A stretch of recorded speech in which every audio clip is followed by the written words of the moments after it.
Bonjour les amis, bienvenue sur CYP Stories. Abonnez-vous à cette chaîne pour découvrir des histoires incroyables. N'oubliez pas d'aimer et de partager. N'hésitez pas à nous laisser un commentaire. La tempête s'abattit sur Lagos telle une bête féroce, grondant avec le tonnerre et fendant le ciel d'éclairs déchiquetés. À la maternité de l'hôpital privé, Tari était assis, raide, sur une chaise en plastique, sa canne oubliée à côté de lui. Ses mains tremblaient tandis qu'il les serrait l'une contre l'autre, son cœur battant à tout rompre contre ses côtes. Amaka avait commencé le travail depuis des heures, et chaque cri étouffé, chaque pas précipité dans le couloir des infirmières lui semblait une nouvelle lame lui transperçant les nerfs. Il fixait d'un air absent les doubles portes closes, priant silencieusement et avec ferveur pour que sa femme et son enfant s'en sortent sains et saufs. Les souvenirs de perte et de souffrance passées tentaient de s'infiltrer dans son esprit. Mais il les repoussait, s'accrochant à l'espoir comme un noyé s'accroche à du bois flotté. Les minutes lui semblaient des heures, et les heures une éternité. Le chef d'AC arriva à un moment donné, sa silhouette autrefois imposante légèrement courbée par l'inquiétude, mais même lui ne dit rien, se contentant de poser une main ferme sur l'épaule de Tari. La voix de Mama Jadika résonna dans son esprit, ses prières enveloppant son cœur comme une bombe. La vie et la mort passent par des portes étroites, avait-elle dit un jour. Mais l'amour, vous accompagne jusqu'à l'autre rive. Tandis que la tempête frappait les fenêtres de l'hôpital, Tari se releva en tremblant, sentant le poids de toutes ses peurs et de tous ses espoirs peser sur lui à la fois. Une infirmière en blouse vert menthe a finalement fait irruption, le visage s'illuminant d'un large sourire fatigué. « Félicitations, monsieur Okwa, dit-elle à bout de souffle. Vous avez un fils. » Les genoux de Tari faillirent céder sous ces mots. Sa canne s'écrasa au sol tandis qu'il trébuchait en avant, les mains tremblantes. Une autre infirmière sortit, un petit lit de camp avec une minuscule silhouette emmitouflée, paisiblement allongée à l'intérieur. Tari fixa le bébé, incrédule, jusqu'à ce qu'un sanglot sourd et violent lui arrache la poitrine. Il s'agenouilla près du lit, indifférent au sol poli de l'hôpital et aux larmes qui coulaient à flots sur son visage. Son fils. Son sang, son miracle. L'espace d'un instant, la tempête extérieure ne fut plus qu'un faible murmure. Dans ce couloir d'hôpital, entouré de néons et de murs stériles, Tari Okwa vécut l'instant le plus pur de sa vie, celui où l'amour, l'espoir et la foi fusionnèrent en chair et en os. La première fois que Tari prit son fils, Shinidu Tari Okwa dans ses bras, l'univers entier sembla se réaligner autour du poing minuscule serré contre sa poitrine. Les poings de Shinidu n'étaient pas plus gros que le pouce de Tari, sa respiration était courte et rapide, son cri, un gémissement soudain et strident qui fit couler de nouvelles larmes sur les joues de Tari. Amaka, épuisée mais radieuse dans son lit d'hôpital, le regardait avec un sourire qui en disait long. Fierté, soulagement, émerveillement. Tari marchait vers elle d'un pas chancelant, portant leur enfant comme un trésor précieux, les jambes tremblantes mais déterminées. Alors qu'il s'abaissait à ses côtés, leurs têtes se penchèrent l'une vers l'autre sur la petite vie qu'ils avaient mise au monde. Tari étudia les traits de son fils, émerveillé par sa perfection, ses boucles sombres déjà formées sur sa petite tête, la courbe de sa bouche si semblable à celle d'un Amaka. Il pressa ses lèvres contre le front de Shinidu, respirant sa nouveauté, la promesse infinie que représentait son petit corps. « Toi » murmura Tari d'une voix rauque, « tu es tout ce que je n'aurais jamais cru mériter. Et tout ce que je protégerai le reste de ma vie. » La main d'Amaka se tendit, se posa délicatement sur le bras de Tari, l'ancrant dans ce moment époustouflant. Ensemble, ils restèrent simplement assis, la tempête de la vie momentanément apaisée, enveloppés par la beauté fragile et féroce d'un nouveau départ. Lorsque les infirmières vinrent les emmener dans une salle de réveil privée, Tari insista pour transporter Amaka lui-même, malgré leurs protestations et malgré la douleur encore présente dans son corps en convalescence. Shinidu, blotti dans les bras d'Amaka, et Tari les poussant à travers les couloirs silencieux de l'hôpital, ils formèrent une lente et triomphale procession, née non pas de la perfection, mais de la persévérance. Tari aperçut leur reflet dans les portes vitrées en passant, une famille soudée par les cicatrices, la foi et le choix indéfectible d'aimer. Et pour la première fois de sa vie, Tari se sentit véritablement invincible. La maison, autrefois imprégnée de solitude et de deuil, vibrait désormais d'une vie vibrante lorsqu'Amaka et son bébé Shinidu rentrèrent chez eux. Maman Jidika était arrivée quelques jours plus tôt, organisant les domestiques dans une frénésie de nettoyage, de décoration et de cuisine. Des ballons blancs et bleus ornaient le portail d'entrée, tandis que des tissus Ankara colorés encadraient l'entrée dans une joyeuse célébration. À l'intérieur, la famille, les amis proches et les patients du centre Rise Again se sont rassemblés, entonnant des chants traditionnels de bienvenue et de bénédiction. Alors que la voiture de Tari s'engageait dans l'allée, une petite chorale d'enfants de l'église locale a entonné des chants harmonieux, leurs voix s'élevant dans le ciel ensoleillé. Le chef Dick attendait sur le perron, un frémissement rare dans sa fière silhouette. Lorsque Tari souleva délicatement Shinidu du siège auto et s'approcha, le visage du chef Dick se décomposa d'une manière que même la guerre et la politique n'avaient jamais réussi à reproduire. Il tendit la main, prenant le bébé avec une douceur surprenante, ses grandes mains berçant le petit corps avec révérence. Des larmes brillèrent dans ses yeux perçants tandis qu'il murmurait « Une seconde chance, un nouvel héritage ». Ce moment fut immortalisé par des dizaines de photographies, mais surtout, il resta gravé dans le cœur de tous ceux qui en furent témoins. Tari et Amaka échangèrent un regard entendu. C'était plus qu'un simple retour aux sources. C'était une guérison tant attendue. Ce soir-là, tandis que la poussière teintait le ciel de violet et d'or, Amaka était assise sur la véranda, Shinidu endormi contre elle. Tari s'installa à côté d'elle, sa canne posée à proximité, oubliée pour l'instant. De la musique flottait par les fenêtres ouvertes, des rires jaillissaient des pièces voisines, et le doux parfum du riz jollof et du suya grillé embaumait l'air. « Nous sommes bénis », murmura Amaka, la voix tremblante d'émotion. Tari hocha la tête, passa un bras autour de ses épaules et la serra contre lui. « Au-delà de tout ce dont j'avais pu rêver, » répondit-il. Ils étaient assis dans un silence parfait et paisible, le monde s'évanouissant, ne laissant derrière eux que le son de leur respiration et le battement de cœur d'un avenir rempli d'espoir. Quelques semaines après le retour de Shinidu, alors que la vie prenait un rythme magnifique et chaotique, Gozi Shukuma est entrée dans leur vie comme une tempête silencieuse. Petite mais imposante, cheveux naturels bouclés et appareil photo en bandoulière, Gozi s'était forgé une réputation de chroniqueuse d'histoires vraies et crues de résilience à travers le Nigeria. Lorsqu'elle a contacté le centre Rise Again pour une première interview, Tari et Amaka ont hésité. Elles avaient tant lutté pour leur paix, valait-il la peine de tout risquer pour raconter leur histoire? Mais quelque chose dans les lettres de Gozi les a touchées, une sincérité respectueuse, une promesse de raconter non seulement la tragédie, mais aussi le triomphe. Elles ont rencontré Gozi dans le jardin du centre, sous cet amandier où tant de projets de Tari avaient pris racine. Vêtue d'un simple jean et d'un chemisier imprimé, Gozi les aborda avec une révérence discrète, les traitant non pas comme des célébrités, mais comme les porteurs d'un sacré. Elle expliqua avec passion comment leur parcours pouvait inspirer d'innombrables autres personnes, des vétérans blessés, des mères abandonnées, des familles brisées, des personnes s'accrochant à l'espoir d'une guérison encore possible. Elle ne voulait pas dramatiser leur douleur, elle voulait l'honorer, la transformer en quelque chose qui éclaire ceux qui sont encore prisonniers de leurs propres ténèbres. Après une longue conversation, Amaka serra la main de Tari, leur langage silencieux en disant long. « On le fera ?» dit finalement Tari d'une voix forte mais prudente. Mais seulement si c'est dit avec vérité, la fragilité et la beauté réunies. Gozi sourit, le visage rayonnant de gratitude. « La vérité !» promit-elle en inclinant légèrement la tête. Alors qu'il fixait la date des interviews et des séances photos, Tari ressentit un étrange frémissement dans sa poitrine. Non pas de la peur, mais quelque chose d'autre. Objectif. Leur histoire n'était plus seulement la leur. Elle appartenait à tous ceux qui avaient besoin de savoir que la chute n'était pas la fin, mais souvent le début. Assis à nouveau à l'ombre de l'amandier, Tari peinait à reconstituer les fragments de son passé tandis que Ngozi le harcelait patiemment de questions douces et respectueuses.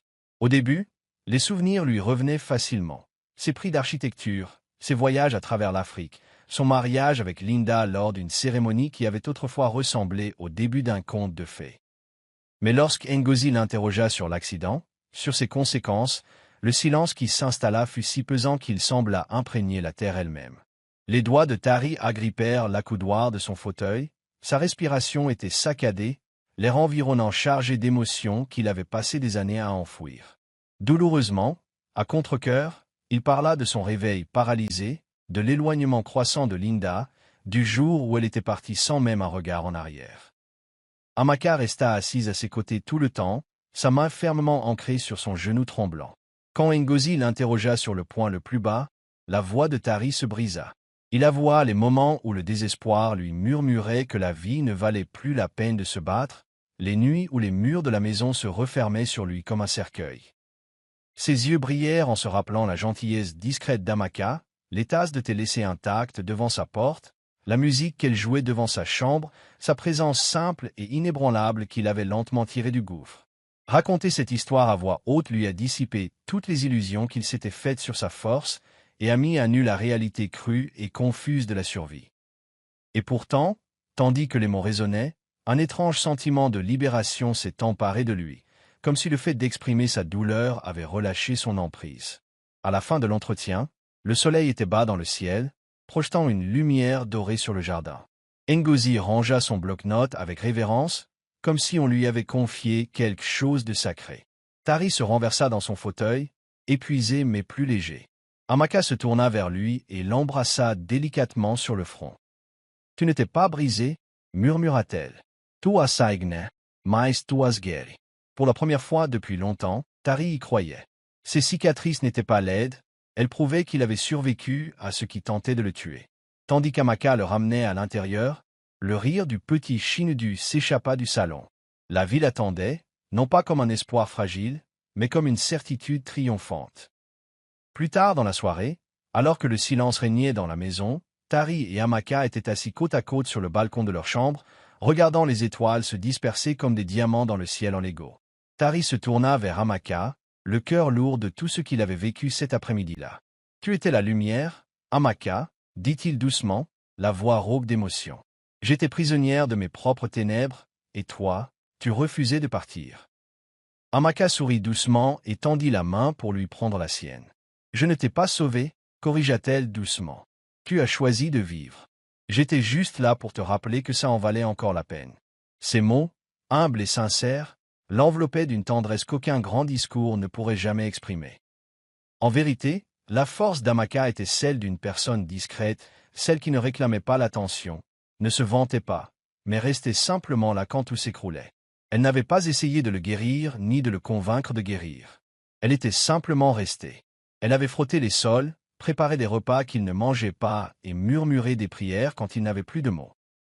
Maintenant, en les regardant ensemble, Tari réalisait que son plus grand acte d'amour n'avait rien eu de grandiose ni de spectaculaire. C'était sa décision, chaque jour, de croire en lui plus qu'il ne croyait en lui-même. Voir l'homme qu'il pouvait encore devenir alors qu'il ne voyait qu'une coquille brisée. Tandis qu'Amaka posait sa tête sur son épaule, Tari fit le vœu silencieux d'honorer cette fois chaque jour de sa vie. Non seulement par des paroles, mais par des actes. Avec un amour qui n'était ni fragile ni conditionnel, mais fort et inébranlable. Le genre d'amour qui a bâti des foyers, élevé des enfants, transformé des communautés. Demain, murmura-t-il dans ses cheveux, nous raconterons toute l'histoire au monde. Pas seulement la chute, mais la montée. Amaka sourit d'un air endormi. Demain, elle était d'accord. Et sous le ciel étoilé, Janito endormi à l'intérieur et leurs rêves s'étendant bien au-delà des murs du manoir, ils étaient assis ensemble, deux guerriers qui avaient combattu, saigné, survécu, et qui allaient maintenant s'envoler. L'air matinal était vif tandis qu'Amaka entraînait Tari dans le jardin pour une promenade. Janito, bien serré contre sa poitrine dans un porte-bébé Ankara aux couleurs vives, gazouillait joyeusement comme pour les encourager. Tari grommela gentiment, mais se laissa guider sur l'herbe douce. Sa canne était à ses côtés, mais aujourd'hui, Amaka suggéra quelque chose de nouveau. « Essayons sans, » dit-elle, les yeux brillants d'encouragement. Le cœur de Tari battait fort. La peur et l'excitation le battaient en brèche. Il avait déjà fait quelques pas sans aide, mais seulement quelques-uns, et toujours avec des thérapeutes à ses côtés. C'était différent, c'était personnel, c'était sacré. Il prit une grande inspiration et posa un pied devant l'autre, hésitant mais déterminé. Amaka resta près de lui, les mains légèrement prêtes au cas où il trébucherait. Janito poussa un cri de joie, agitant ses petits poings comme un carrosse miniature.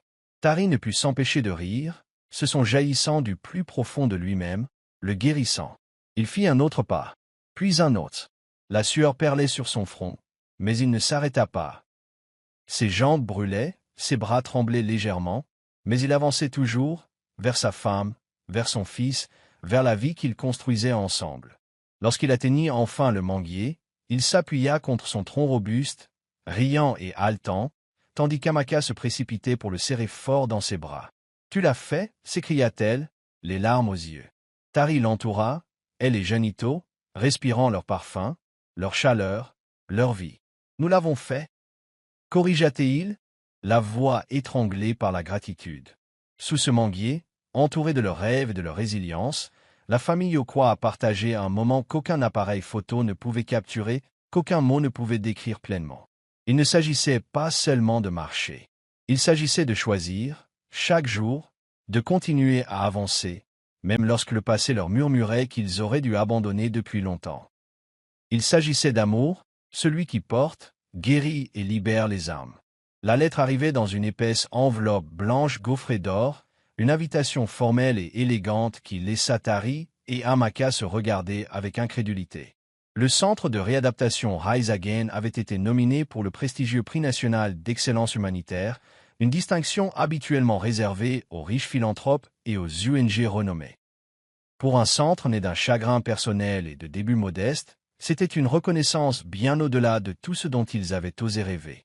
À mesure que la nouvelle se répandait, le personnel éclatait en acclamations, les patients offraient des prières et toute la branche de Lagos vibrait d'enthousiasme et de fierté. Mais cette nomination s'accompagnait de nouvelles pressions. Les médias ont réclamé des interviews. Des dignitaires ont sollicité des rencontres. Les réseaux sociaux ont bourdonné avec les noms de Tari et d'Amaka, décortiquant leur histoire avec à la fois une admiration et un inévitable scepticisme. Certains murmuraient que le handicap de Tari était utilisé comme source d'inspiration, d'autres critiquaient le passé d'Amaka, le qualifiant de conte de fées conçu pour attirer l'attention. Pour un homme qui avait passé si longtemps à se cacher du regard du monde, c'était bouleversant. Tari se replia sur lui-même, luttant contre ses vieilles insécurités, la peur que les gens voient son fauteuil roulant en premier et l'homme en second. Amaka remarqua immédiatement le changement et se tint fermement à ses côtés, lui rappelant les vies qu'ils avaient touchées, l'espoir qu'ils avaient semé, la différence qu'ils avaient faite. Tard un soir, assise par terre dans la chambre de Shinidu, Amaka déposa délicatement la lettre de nomination sur les genoux de Tari. « Ceci, dit-elle fermement, ne nous valorise pas. C'est un miroir qui montre au monde ce que nous savons déjà. Nous nous sommes relevés. Nous cédons. Nous avons construit quelque chose de beau à partir de la désolation. Et personne, ni aucun commentaire, ni aucune rumeur, ne pourra nous l'enlever. » Tari baissa les yeux vers Shinidu qui dormait paisiblement dans son berceau, puis regarda Amaka, son regard féroce et inébranlable. Lentement, il hocha la tête. Ils ne laisseraient pas la peur leur voler ce qu'ils avaient en bâti.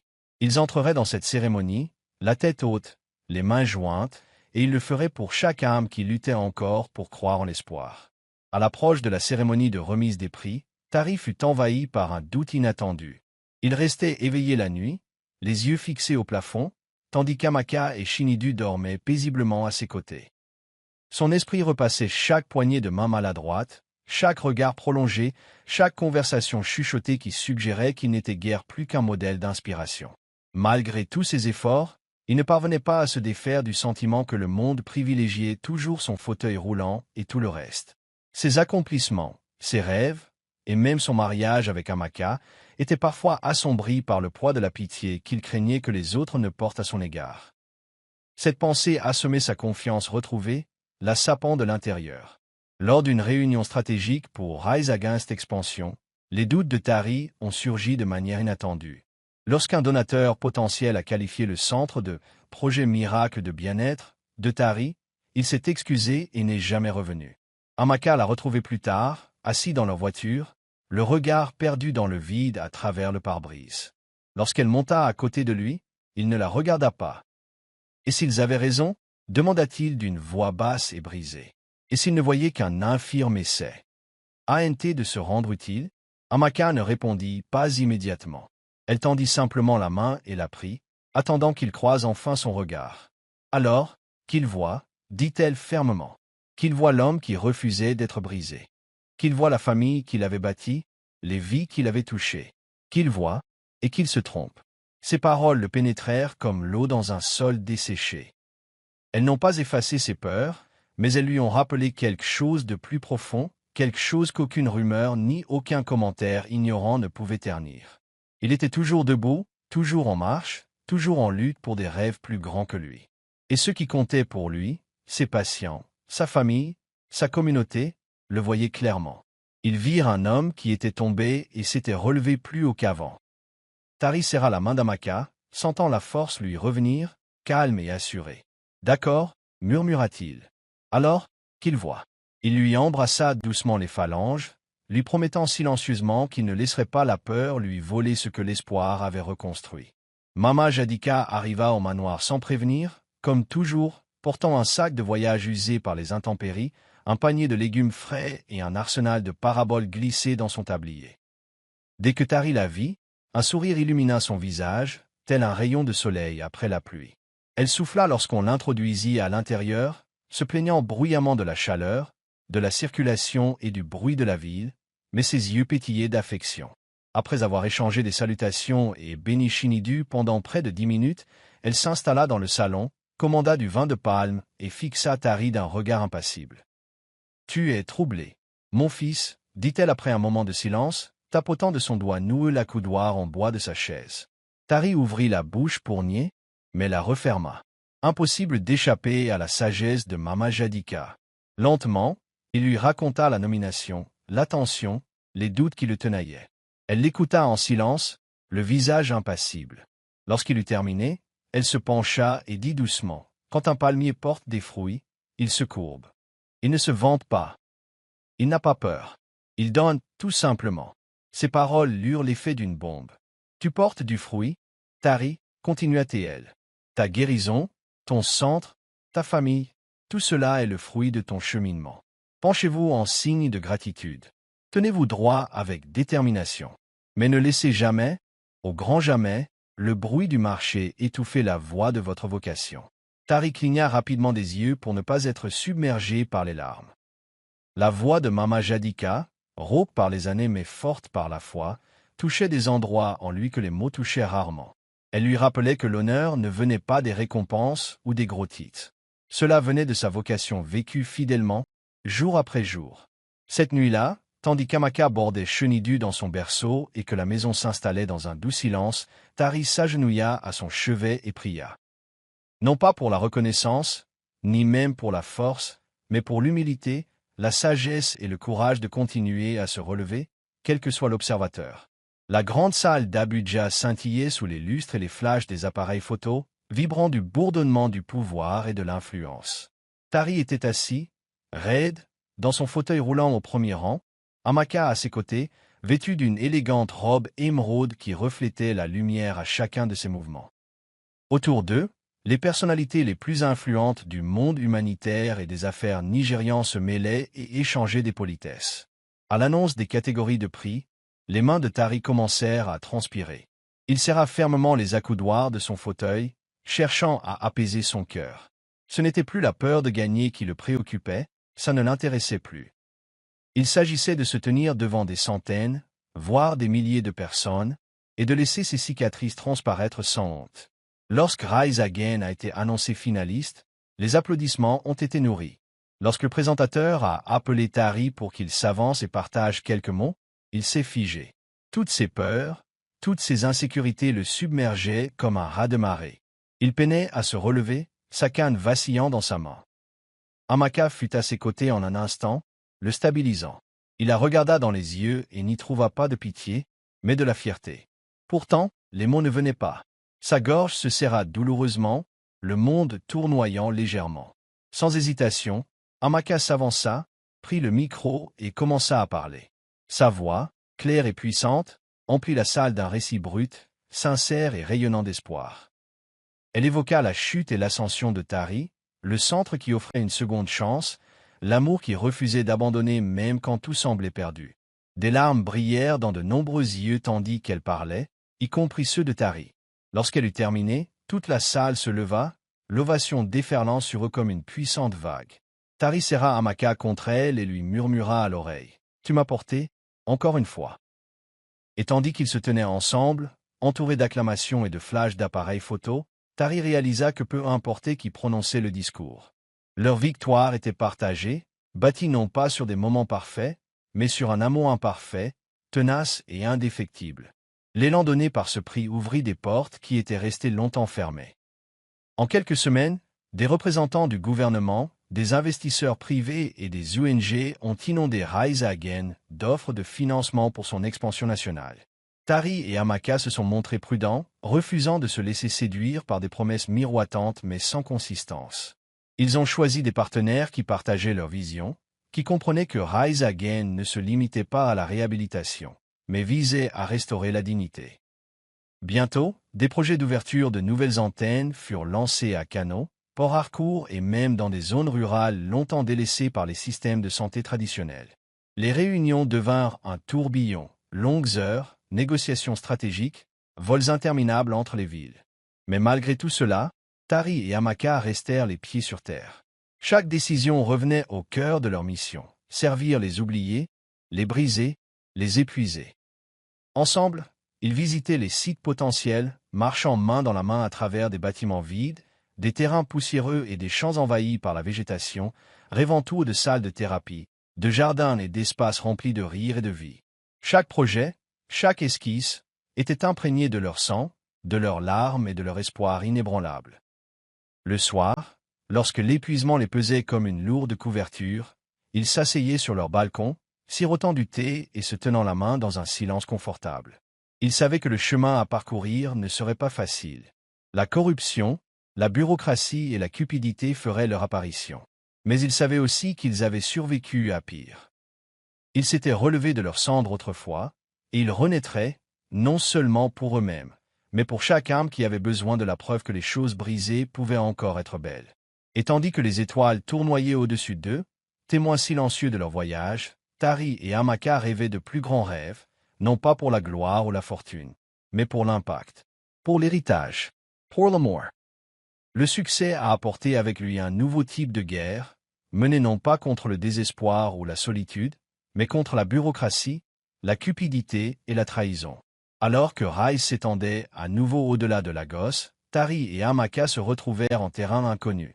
Négociations contractuelles, conflits fonciers, lourdeurs administratives, pire encore, entrepreneurs corrompus qui voyaient dans le projet une mine d'or plutôt qu'une bouée de sauvetage. Un à un, les plans soigneusement élaborés s'effondrèrent. Les financements promis disparurent dans de mystérieux frais de dossier, les délais tombèrent aux oubliettes et des rumeurs se répandirent selon lesquelles Rise était une fois de plus trop ambitieux pour son propre bien. La nuit, Tari s'asseyait, la tête entre les mains, le poids de tout cela menaçant d'étouffer l'espoir qu'Amaka et lui avaient si laborieusement nourri. Amaka, toujours le cœur solide de leur foyer, refusait de laisser les fissures se propager. Elle se rendait personnellement dans les villages ruraux pour rencontrer les anciens, contournant ainsi les lourdeurs administratives qui retardaient les approbations. Elle rencontrait les entrepreneurs face à face, les regardant droit dans les yeux et exigeant leur honnêteté avec une fermeté qui surprenait même les hommes d'affaires. Mais même elle ressentait la tension. Les matinées autrefois tranquilles du couple, passées à bercer Shinidu sur le balcon, étaient désormais remplacées par des appels téléphoniques frénétiques, des réunions de contrôle des dégâts et d'interminables dépannages. Ils restèrent collés l'un à l'autre malgré tout, refusant de laisser les épreuves les transformer en étrangers. Quand la frustration de Tari menaçait de se transformer en colère, Amaka posait doucement sa main sur sa poitrine et murmurait, une graine à la fois. « Mon amour, les grands arbres ne se plantent pas en un jour. » Ils comprirent que le succès n'était pas une destination, mais un champ de bataille, une décision quotidienne de continuer à y croire quand tout semblait voué à leur perte. Chaque soir, après que Shinidu s'était endormi, ils priaient ensemble pour obtenir sagesse, force et discernement. Tari apprit à mieux déléguer, faisant confiance à l'équipe qu'ils avaient constituée, tandis qu'Amaka assumait la lourde tâche des relations publiques, la protégeant autant que possible des pires intrigues politiques.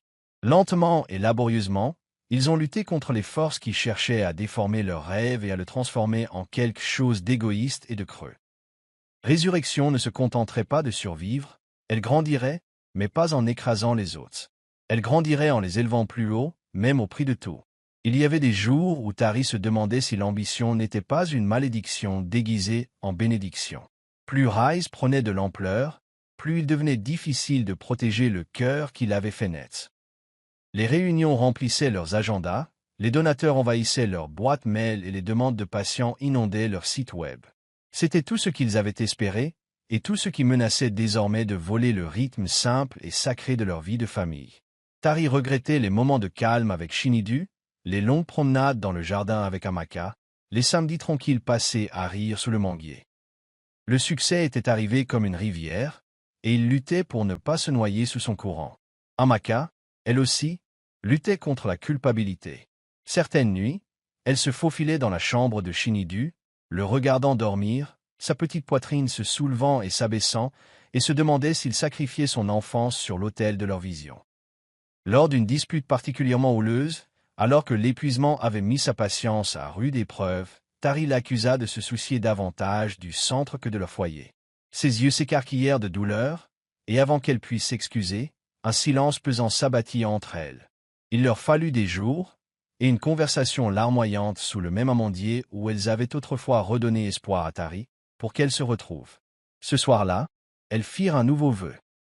Leur famille passerait toujours en premier. Rise Again a survécu grâce à leur amour, et non à ses dépens. Peu à peu, ils se sont adaptés. Ils ont instauré des week-ends réservés à la famille, où les téléphones étaient coupés et le travail interdit. Ils préparaient les dîners à tour de rôle, riant de leurs désastres culinaires. Ils commencèrent à assister aux activités préscolaires de Shinidu, se glissant discrètement au fond des salles bondées juste pour l'apercevoir réciter des comptines ou lui faire un signe timide depuis la scène.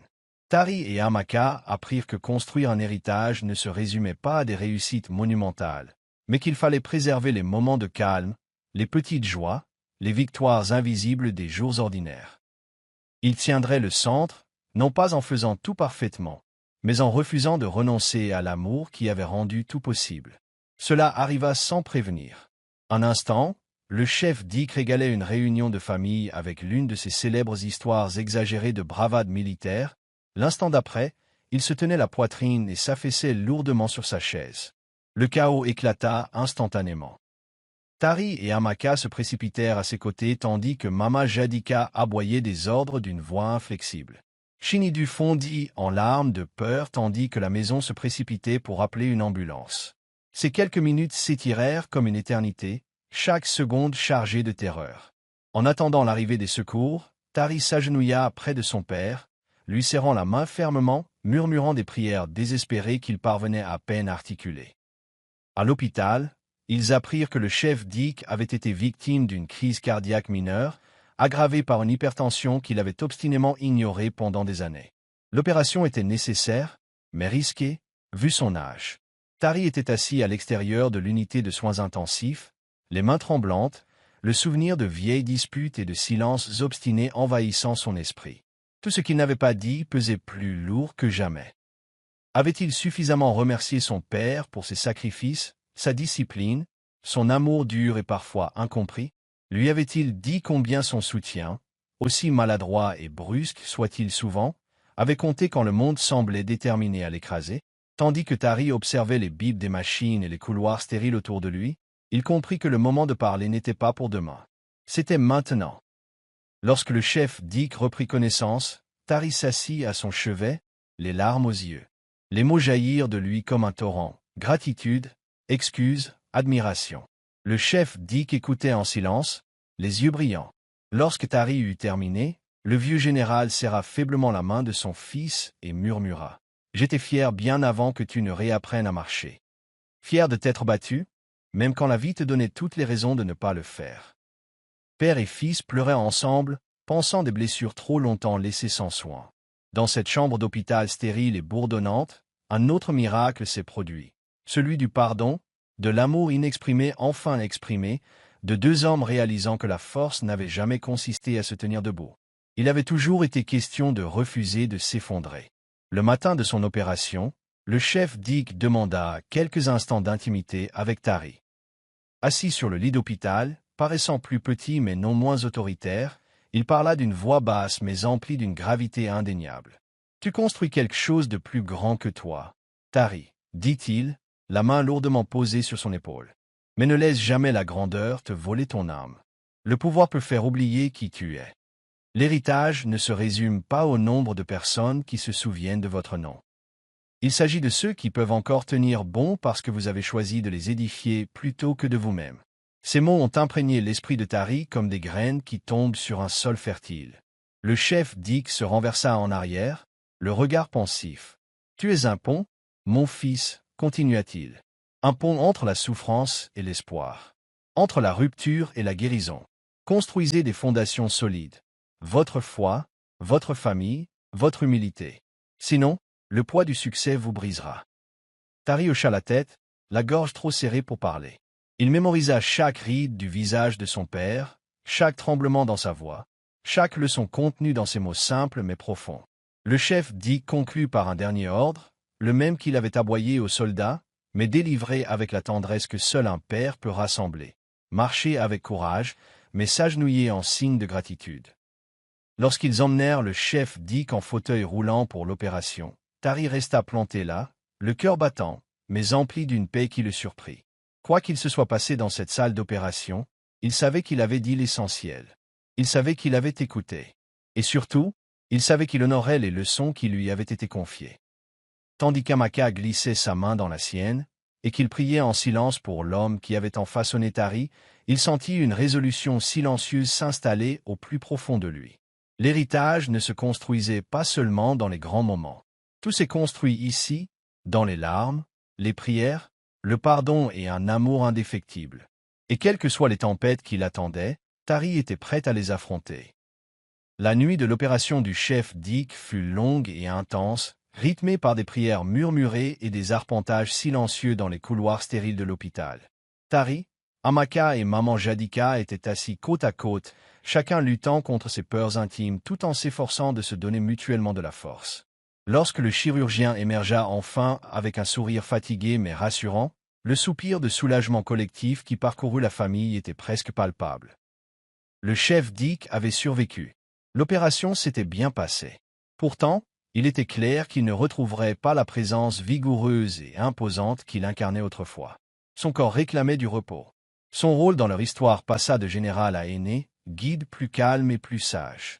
La convalescence au manoir fut lente, mais pleine de douceur. Chenidu et sa petite innocence devinrent les compagnons préférés de son grand-père, se dandinant dans la chambre du chef Dick chaque matin avec des jouets ou des bavardages insensés. L'homme autrefois coriace laissait le garçon grimper sur lui, riant doucement d'une manière que Tari avait rarement vue en grandissant. Pour Tari, voir son père si tendre avec Chenidu guérissait quelque chose en lui. Il y avait maintenant une douceur dans les conseils du chef Dick, une patience qui n'existait pas lorsqu'il élevait ses propres fils. Dans les moments de calme où Tari était assis à son chevet, le chef Dick lui serrait la main et murmurait « Tu vas bien, mon fils ?» Mieux que je n'aurais jamais pu l'imaginer. Un soir, alors que le soleil disparaissait derrière la silhouette en Lego, peignant le ciel de touches orange et violettes, Tari emmena son père dans le jardin.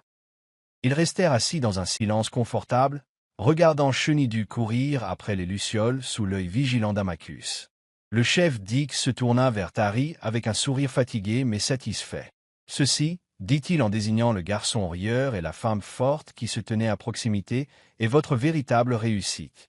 Ne l'oublie jamais. » Alors que la nuit s'épaississait et que les étoiles s'éveillaient, Tari réalisa qu'aucune récompense, aucun bâtiment, aucun titre de journal ne pourrait jamais égaler le triomphe silencieux et éternel d'une vie bâtie par l'amour. La place du village vibrait d'excitation, une énergie crépitant dans l'air comme l'électricité avant une averse. Des auvents lumis ne ombrageaient de longues tables garnies de riz jalaf, de bananes plantains grillées, de suyas épicés et de boissons colorées. Les tambours battaient des rythmes qui faisaient taper du pied inconsciemment. Les villageois, jeunes et vieux, étaient rassemblés dans leurs plus beaux habits, le visage rayonnant de fierté. Aujourd'hui, ce n'était pas une simple cérémonie, c'était un miracle.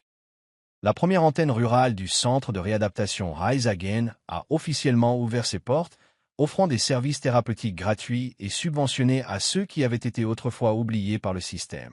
Tari et Amaka se tenaient main dans la main, submergés par la gratitude immense des gens. L'inauguration fut une célébration au-delà de tout ce que Tari avait pu imaginer. Les chefs âgés, qui avaient autrefois douté du rêve, offraient maintenant prières et bénédictions. Les enfants chantaient des psaumes écrits spécialement pour l'occasion, leurs voix aiguës s'élevant dans le ciel sans nuages. Les femmes poussèrent des you-you de joie tandis que Tari, muni d'une canne mais marchant d'un pas assuré, s'avançait pour remercier le village de sa confiance.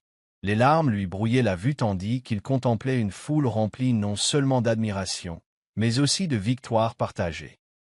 Amaka, tenant fièrement Shinidu sur sa hanche, capta son regard et lui sourit, un sourire qui exprimait tout ce qu'ils avaient accompli ensemble. Plus tard dans la soirée, alors qu'ils visitaient le nouvel établissement, Tari s'émerveillait devant les bâtiments simples mais beaux. Les salles de thérapie étaient peintes de couleurs chaudes. Les cours ouvertes étaient conçues pour que les patients puissent se réunir et se ressourcer en communauté. Une bibliothèque remplie de livres pour enfants et d'histoires inspirantes. Ce n'était pas grandiose pour la ville, mais ici, on y trouvait tout. C'était l'espoir ancré dans la pierre. En regardant un jeune garçon tester son premier fauteuil roulant, ricanant de rire en traversant la cour à toute vitesse, Tari sentit son cœur se serrer au point de se briser. C'était pour ça qu'il s'était battu. Pas pour le prestige, pas de profit, mais une transformation. Et elle ne faisait que commencer. De retour sur la place du village où il s'était autrefois tenu, tel un homme brisé, implorant l'espoir, Tari marchait désormais. Oui, marchait, sous la voûte étoilée, avec la force d'un homme qui avait surmonté toutes les limites. La fête en son honneur et celui d'Amaka illuminait la nuit, un kaléidoscope de couleurs, de rires et de musique. Les tambours battaient comme un battement de cœur, les danseurs tournoyaient comme des feuilles emportées par un vent joyeux, et les familles se rassemblaient pour assister à ce que peu avaient osé croire possible. Au centre de tout cela, sous une scène décorée de tissus et de fleurs, Tari s'apprêtait à prononcer le discours le plus important de sa vie. Debout, sa canne à la main, entouré d'Amaka et de Shinidu, Tari contemplait la mer de visages impatients. Il ne parlait ni de réussite, ni de récompense, mais de cicatrices. De la chute qui l'a presque détruit. De la servante qui a refusé de le laisser mourir dans son propre corps. De l'amour qui a vu au-delà de la rupture. D'une foi qui refusait de capituler. Sa voix, chargée d'émotion, résonnait sur la place comme un fleuve, rapprochant les gens, les cœurs ouverts et tremblants. On ne se définit pas par le nombre de nos chutes, disait-il, la voix légèrement brisée. Nous sommes définis par le courage qu'il faut pour se relever. Encore, et encore, et encore. Lorsqu'il eut terminé, le village éclata en applaudissements, acclamations et chants. Les jeunes hommes soulevèrent Tari sur leurs épaules tandis que les femmes entouraient Amaka de câlins et de bénédictions. La musique reprit, plus forte et plus joyeuse qu'auparavant. Ce soir-là, sous une mer d'étoiles, Tari et Amaka dansèrent, non pas comme des danseurs de salon expérimentés, mais comme des danseurs bruts, pieds nus, rieurs, nés d'une joie pure et sans filtre. Ils dansèrent parce qu'ils avaient survécu. Ils dansaient parce qu'ils avaient bâti quelque chose de durable. Ils dansaient parce qu'aucune tempête, ni trahison, ni blessure, ni peur, n'avait pu éteindre le feu d'espoir qu'ils portaient en eux. Le ciel nocturne s'étendait à perte de vue au-dessus d'eux, jonché d'étoiles si brillantes qu'elles semblaient si proches qu'on aurait pu les toucher. Assis au sommet d'une petite colline herbeuse surplombant la place du village, Tari, Amaka et le petit Shinidu s'enveloppèrent dans une douce couverture tissée, regardant les feux d'artifice éclater au-dessus d'eux en explosions dorées, rouges et bleues. Chaque étincelle reflétait leur voyage, un voyage commencé dans le désespoir mais qui, contre toute attente, s'était transformé en quelque chose de magnifique. Shinidu frappait de ses petites mains à chaque explosion, son rire s'élevant plus haut que les feux d'artifice eux-mêmes. Tari passa son bras autour des épaules d'Amaka, l'attirant plus près. Elle se pencha vers lui, sa main posée délicatement sur son cœur, sentant son battement régulier et inébranlable. Aucun mot n'était nécessaire entre eux. Tout avait déjà été dit, à travers chaque pas qu'ils avaient fait, chaque larme versée, chaque rêve qu'ils avaient osé poursuivre. Sous ce ciel immense, ils n'étaient pas que des survivants. C'étaient des bâtisseurs, rêveurs, créateurs d'héritage. Leur amour n'avait pas seulement réparé des os brisés et des esprits blessés, il avait semé des graines qui continueraient à pousser longtemps après leur disparition. Alors que le dernier feu d'artifice couvrait le ciel d'une pluie dorée, Tari murmura une prière. Une prière de gratitude. Une prière d'espoir. Une prière pour la force de continuer à s'élever, quelles que soient les tempêtes de demain. Il déposa un baiser sur la tempe d'Amaka et souleva Shinidu plus haut dans ses bras. Ensemble, leurs silhouettes se découpant sur les étoiles scintillantes, ils se dressaient comme la preuve vivante qu'on peut tomber. Tu peux te briser. Mais avec l'amour, la foi et le courage, tu peux te relever. Et te relever. Élève-toi. Toujours.